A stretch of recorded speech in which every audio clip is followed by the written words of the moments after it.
कहानी को पूरा समझने के लिए कहानी के पिछले सभी भागों को ज़रूर देखें। उसका लिंक मैं आपको डिस्क्रिप्शन बॉक्स में दे दूँगी और साथ में कमेंट बॉक्स में पिन भी कर दूँगी, तो आप लोग वहाँ से भी जाकर देख सकते हैं।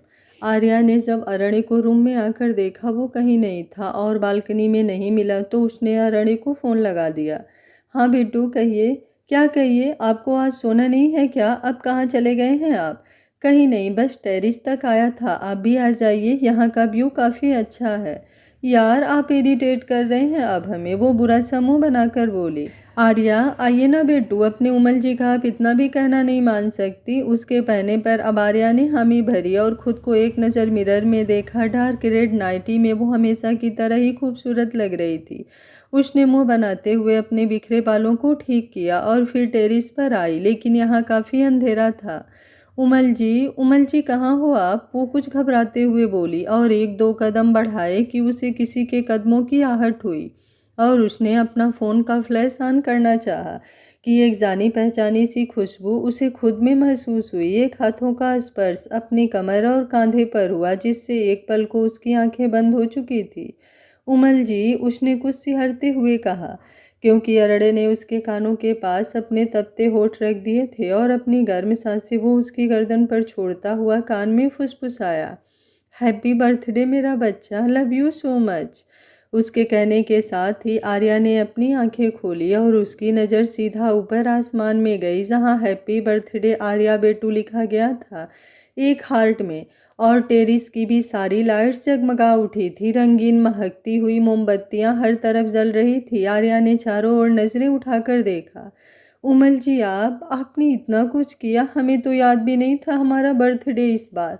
ये सब बहुत खूबसूरत है, वो सब कुछ देखते हुए खुश होकर बोली। एक तरफ टेबल लगी हुई थी जिस पर उसका फेवरेट फ्रूट केक रखा हुआ था, तो वहीं एक और एक टेंट नुमा रूम बनाया गया था जो दिखने में बहुत खूबसूरत लग रहा था। आर्या को अब समझ में आ रहा था कि अरण्य उसे जगाने के लिए अब तक घुमा रहा था। सब देखने के बाद वो पलटकर उसके सीने से लग गई थी। थैंक यू सो मच उमल जी, हमारे लिए आपने इतना सब कुछ किया, हमें बहुत पसंद आया। वो उसके सीने से लगी हुई बोली और उसके चेहरे की खुशी देखकर अरण्य को सुकून मिल रहा था। हैप्पी बर्थडे, उसे अब अर्थ और स्मृति की आवाज़ आई। आर्या ने उन्हें थैंक यू कहा। आर्या केक कटिंग करिए अब आप। अरण्य के कहने पर वो उसका हाथ थामकर उस ओर आई। उसने अरण्य के साथ मिलकर केक कटिंग किया और पहला बाइट अरण्य की तरफ बढ़ाया। आज आपका डे है, कहते हुए अरण्य ने केक का वो पीस उसके मुंह की तरफ घुमा दिया। आर्या, ये हमारी तरफ से एक छोटा सा गिफ्ट आपके लिए, स्मृति ने एक बॉक्स उसकी तरफ बढ़ाते हुए कहा। इसकी क्या ज़रूरत थी यार, आर्या ने कहा। अच्छा बेटा, इतनी भी शरीफ मत बन, मुझसे तो कुछ भी लेने के लिए इतना लड़ती है, अब ये दे रही है तब तुझे ज्ञान आ रहा है। अर्थ के कहने पर सब हंस पड़े थे। वहीं आर्या ने मुंह बनाया और स्मृति को थैंक यू कहते हुए हक किया। केक कटिंग के बाद अर्थ और स्मृति वहां से चले गए थे। आर्या अच्छे से अपने उमल जी के साथ टाइम स्पेंड कर सके। आर्या एक मिनट, आर्या कुछ कहने जा रही थी कि उससे पहले ही अरण्य ने कहा। वो उसे देखने लगी तो अरण्य ने एक हाथ उसकी कमर पर लपेटते हुए उसे अपने करीब किया और अपने अंगूठे से उसके होठों के किनारे लगी हुई क्रीम को साफ करने लगा। आर्या ने कसकर आंखें मूंद ली थी। उसकी करीबी से अरण्य की जरा सी भी छुअन उससे बर्दाश्त नहीं होती थी और वो अपना होश खोने पर मजबूर हो जाया करती थी। हो गया, अरण्य के कहने पर उसने अपनी आंखें खोली और अरण्य को देखा जो उसे ही देखता हुआ मुस्कुरा रहा था। डांस, अरण्य ने अपना हाथ आगे करते हुए पूछा। वो सब बाद में, पहले आप हमें हमारा गिफ्ट दीजिए, वो अपना हाथ फैलाते हुए बोली। बेटू, इतना कुछ होने के बाद भी आपको गिफ्ट चाहिए, सब तो आपका ही है ना यार। अरण्य के कहने पर उसने आंखें सिकोड़कर उसे देखा। आप ऐसा नहीं कर सकते, होने से क्या मतलब है? आप हमारे बर्थडे पर हमको कोई गिफ्ट ही नहीं दिलाएंगे? नहीं, ये गलत है, हमें गिफ्ट चाहिए। वो बच्चों की तरफ नजरें फेरते हुए बोली और मुंह फुलाकर चेयर पर जाकर बैठ गई।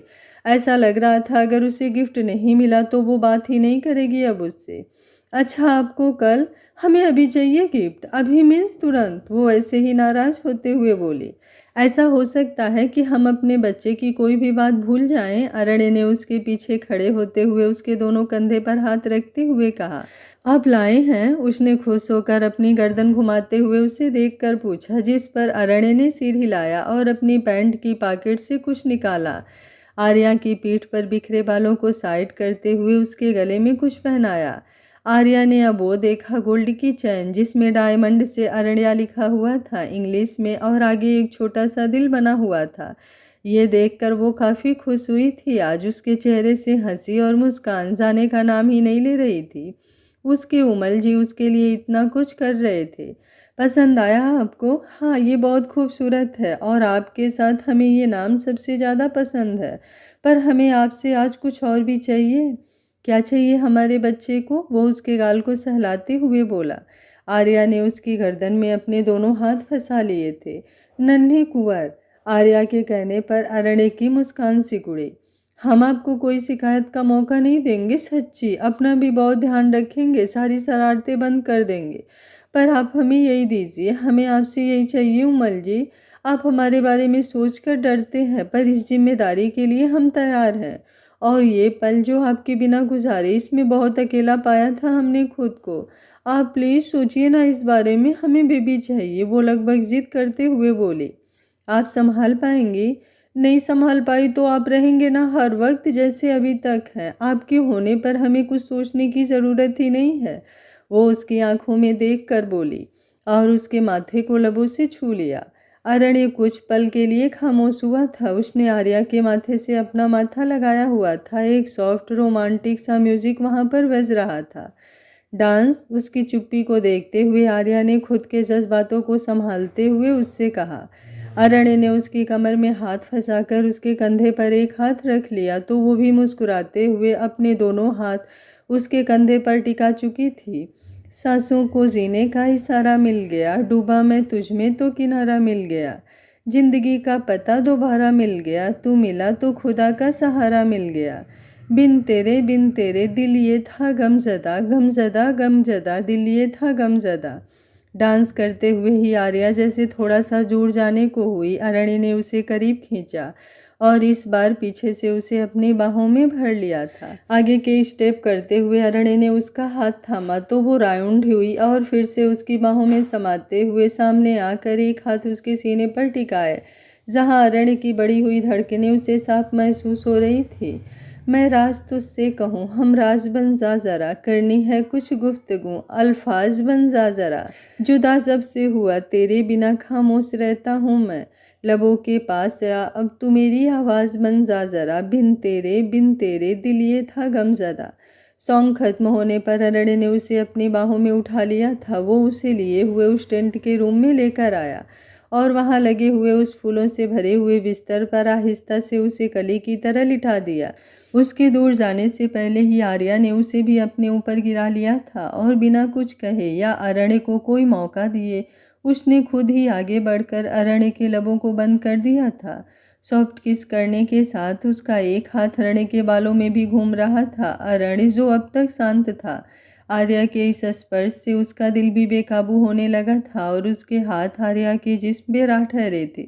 उसने भी आर्या को अपने प्यार का एहसास दिलाना शुरू किया और उस किस में उसका साथ देने लगा। थोड़ी देर बाद जब आर्या की सांसें फूलने लगी तब जाकर उनके लब आज़ाद हुए थे, पर अब वो रुका नहीं था। अपने प्यार का मोहर आर्या के गर्दन कंधे से होते हुए वो उसकी कॉलर बोन पर लगा रहा था और आर्या ने एक सिसकी भरते हुए उसे अपनी बाहों में भर लिया था।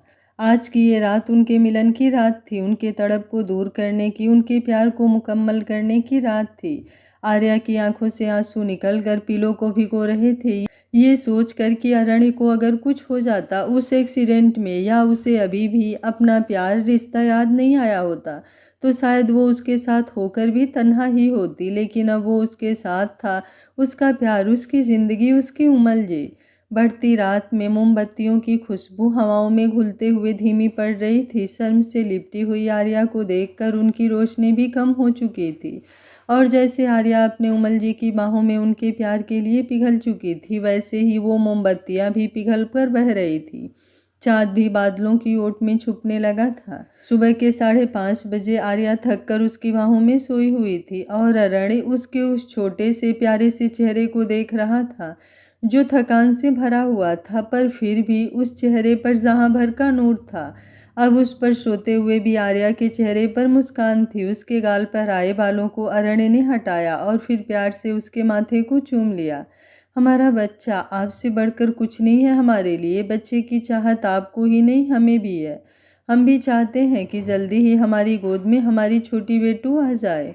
वो हल्का सा मुस्कुराता हुआ बोला और फिर आर्या का हाथ अपने ऊपर से हटाते हुए वो उससे अलग हुआ और ड्रेसअप किया और फिर आर्या को ब्लैंकेट सहित बाहों में उठा लिया। आर्या गहरी नींद में थी तो उसे तो कोई एहसास ही नहीं था। अरण्य उसे लिए हुए रूम में आया और बिस्तर पर लिटाने के बाद रूम की लाइट्स ऑफ करके वॉशरूम की तरफ बढ़ गया। जब वो शावर लेकर आया तब भी आर्या सोई हुई थी, पर हाँ, उसका फ़ोन ज़रूर रिंग कर रहा था जिससे वो इरिटेट होने लगी थी। वो जल्दी से बेड साइड आया और फिर उसका फ़ोन साइलेंट करने के बाद पैकिंग करने लगा। पैकिंग पूरी हुई तो उसने कॉल करके स्टाफ को ब्रेकफास्ट लाने को बोला और फिर आर्या के पास आया। बेटू उठ जाइए आप, कहते हुए उसने अरण्य की कमर में हाथ लपेट लिए। अरे अब कितना सोना है आपको? आज हमें हवेली के लिए भी तो निकलना है ना बच्चा, और 8 बज रहे हैं अब। उसने घड़ी पर एक नज़र डालते हुए उसके गाल पर हाथ रखकर सहलाते हुए कहा तो उसने अपनी ऊनिंदी आंखें खोली और अरण्य को देखकर रात की सारी यादें उसके जहन में घूम आई। उसने अब अपना चेहरा उसके पेट में छुपा लिया तो वो हंस पड़ा। उठिए, हम तो टेरिस पे थे ना, फिर यहाँ कब आए? जब आप गहरी नींद में खोई हुई थी। आप लेकर आए हमें? तो फिर अब बाथरूम तक भी लेकर चलिए, वो उसके सीने को चूम कर बोली। उसके बचपने पर अरण्य ने सिर हिलाया और फिर उसे लेकर बाथरूम की तरफ बढ़ गया। एक तो ये आर्या कम नहीं है कि अरण्य भी उनका साथ देने लग जाते हैं। एक कॉल तक नहीं रिसीव किया दोनों ने, ना ही कुछ बताया कि कहाँ हैं और कब तक आने वाले हैं। उर्मिला जी आर्या और अरण्य का ही इंतजार कर रही थी, पर उनकी कोई कॉल ही नहीं आई थी। ताई जी, जब वो पास होती हैं तब तो आपका ये सॉफ्ट नेचर कहीं छिप सा जाता है, और अब नहीं है तो आपसे रहा ही नहीं जा रहा उनके बिना। आ जाएंगी वो शाम तक, आबृति ने मुस्कुराते हुए कहा। आप भी बहुत ठिठोली करने लगी हैं उनकी संगति में आकर, उन्होंने कहा तो आबृति हंस पड़ी। उर्मिला जी को गोद में इस वक्त अनाया थी जिसे वो पुचकार रही थी। अच्छा, आप कॉल करके देखिए उन्हें कि कहाँ पहुँचे हैं, वो दोनों आ रहे हैं कि नहीं। उर्मिला जी के कहने पर आबृति ने सिर हिलाया और फिर आर्या को कॉल लगा दिया।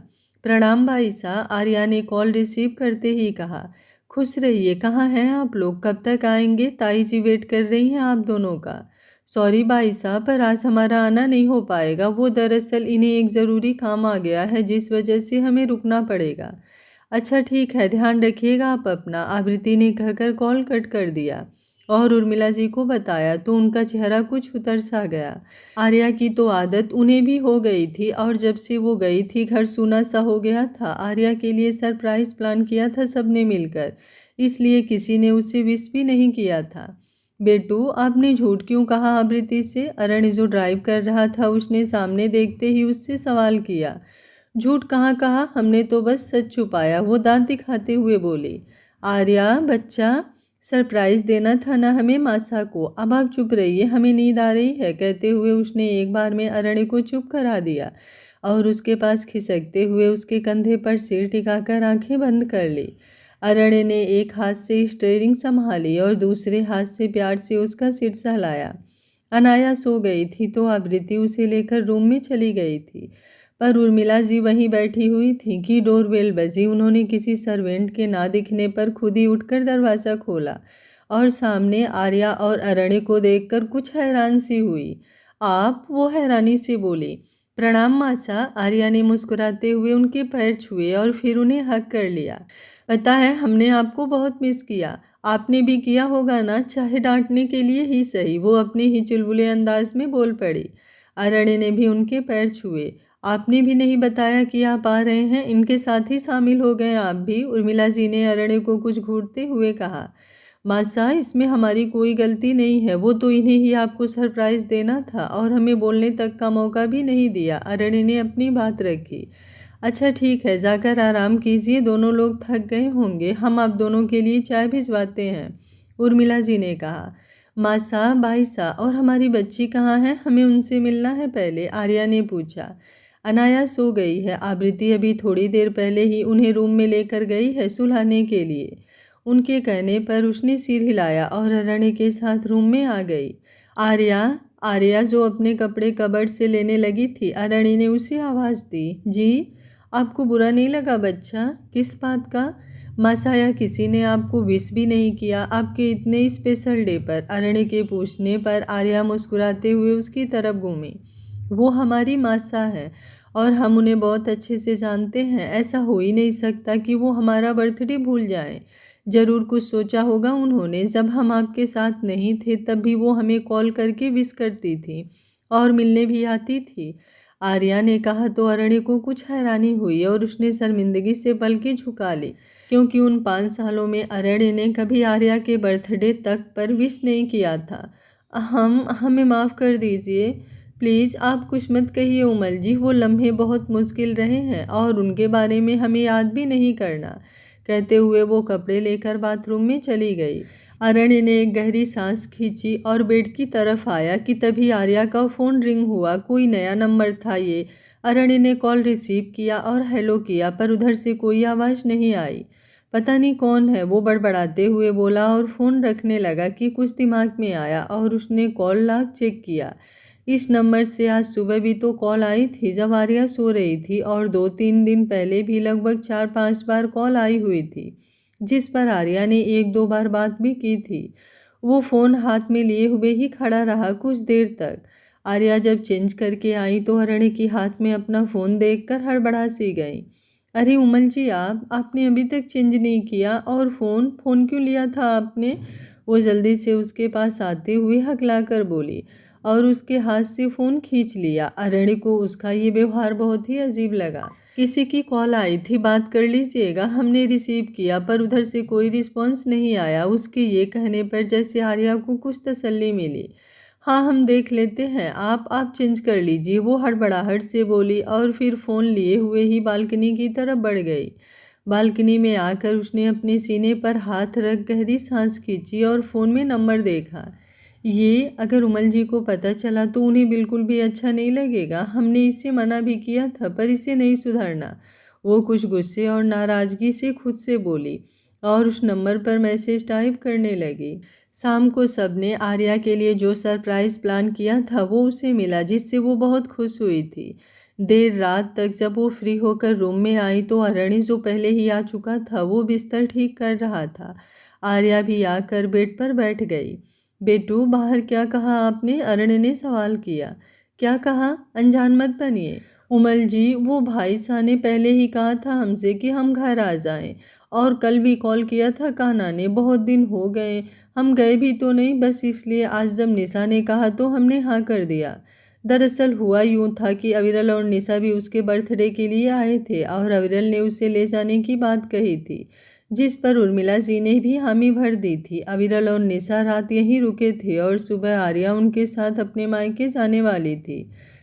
ठीक है, आपको हमारी ज़रूरत ही क्या है? वो अपनी नाराज़गी दिखाते हुए बोला और फिर बिस्तर पर एक साइड आकर लेट गया। आर्या ने गहरी सांस खींची और फिर उसके ऊपर ही चढ़ गई। ये अच्छा हुआ, अरण्य ने उसे संभाला, वरना चोट आ जाती उसे। ये क्या तरीका है आपका? चोट आ जाती कि नहीं अभी? वो उसे डांट लगाते हुए बोला। नहीं आती, आप संभाल लेंगे, पता है हमें। वो मुस्कुराते हुए अपने ही अंदाज में बोली और उसके गाल को चूम लिया। अरण्य ने एक गहरी सांस खींचते हुए उसकी कमर पर हाथ लपेटकर उसे अपने बगल में लिटाया। सो जाइए। नहीं, आप नाराज़ हैं, वो मुंह बनाकर बोली। आर्या बेटू प्लीज़। नहीं, पहले आप बताइए कि आप नाराज़ हैं क्या? वो ज़िद्दी सी उसकी तरफ करवट लेते हुए बोली। नहीं, बताइए ना। आप नहीं, आप कहिए। अच्छा ठीक है, नहीं नाराज़ हूँ, अब सोइए, वरना सुबह नींद पूरी नहीं होगी हमारे बच्चे की, फिर प्रॉब्लम होगी। वो अब हार मानते हुए उसके सिर पर हाथ फेरते हुए बोला। हम जल्दी आ जाएंगे पक्का। उसने अरण्य का दूसरा हाथ थामकर उसके सीने पर सिर रखते हुए कहा। Good night.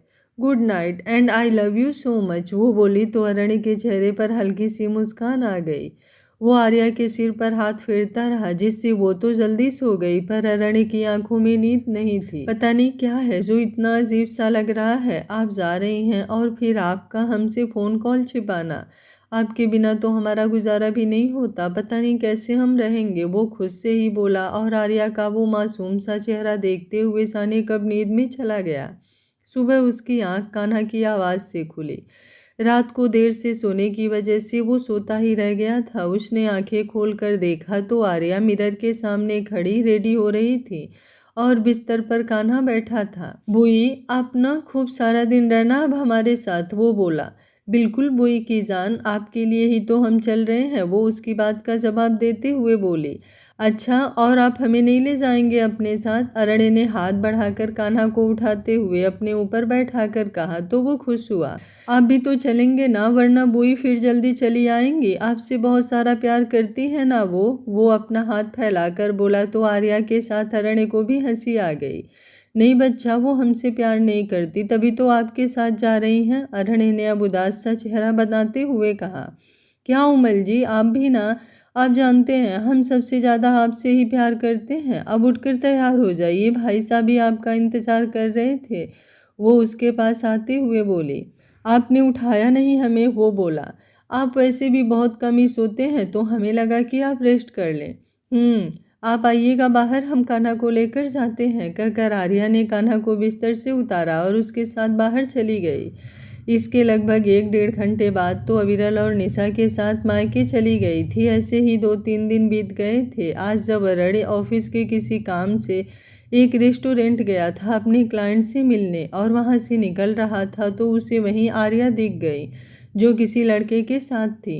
बेटू यहाँ पर, लेकिन इन्होंने तो कहा था कि ये हॉस्पिटल में है, उसने खुद से ही कहा और फिर कुछ सोचते हुए उसने आर्या को कॉल लगा दिया। हेलो, हाँ उमल जी, कैसी याद आ गई आपको इस टाइम में? क्यों, नहीं कर सकता था क्या? नहीं, ऐसा तो नहीं कहा। वैसे आप तो हॉस्पिटल ही होंगे ना, सोच रहा था टाइम है मिलने आ जाऊं। नहीं, आर्या ने एकदम ही कहा। क्या नहीं? नहीं, वो हमारा मतलब था कि हाँ हाँ हम हॉस्पिटल में ही हैं, पर थोड़ा बिजी थे ना हम। एक काम करिएगा, आप कल आ जाइएगा, आपसे कल मिलते हैं हम। ठीक है, फिर हम आपसे बाद में बात करते हैं, कहते हुए आर्या ने कॉल कट किया। अरण्य की कॉल रिसीव करने के लिए वो थोड़ा दूर हुई थी। अब वापस से आकर उस लड़के के सामने वाली चेयर पर बैठ गई और अरण्य के चेहरे पर ये सब देखकर कोई भाव नहीं थे।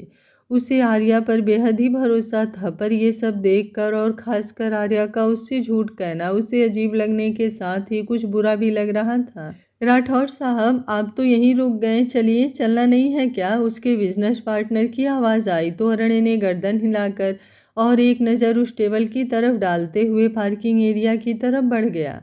क्या हुआ, किसकी कॉल आ गई थी इतनी ज़रूरी? आर्या के सामने बैठे लड़के ने कहा, जो करीब 25-26 साल का रहा होगा। गेहुआ रंग, अच्छी खासी body, grey shirt, blue formal dress में वो अच्छा सा लग रहा था। अरे वो घर से कॉल आई थी, आर्या ने अपने सामने रखा कॉफ़ी का कप उठाते हुए कहा।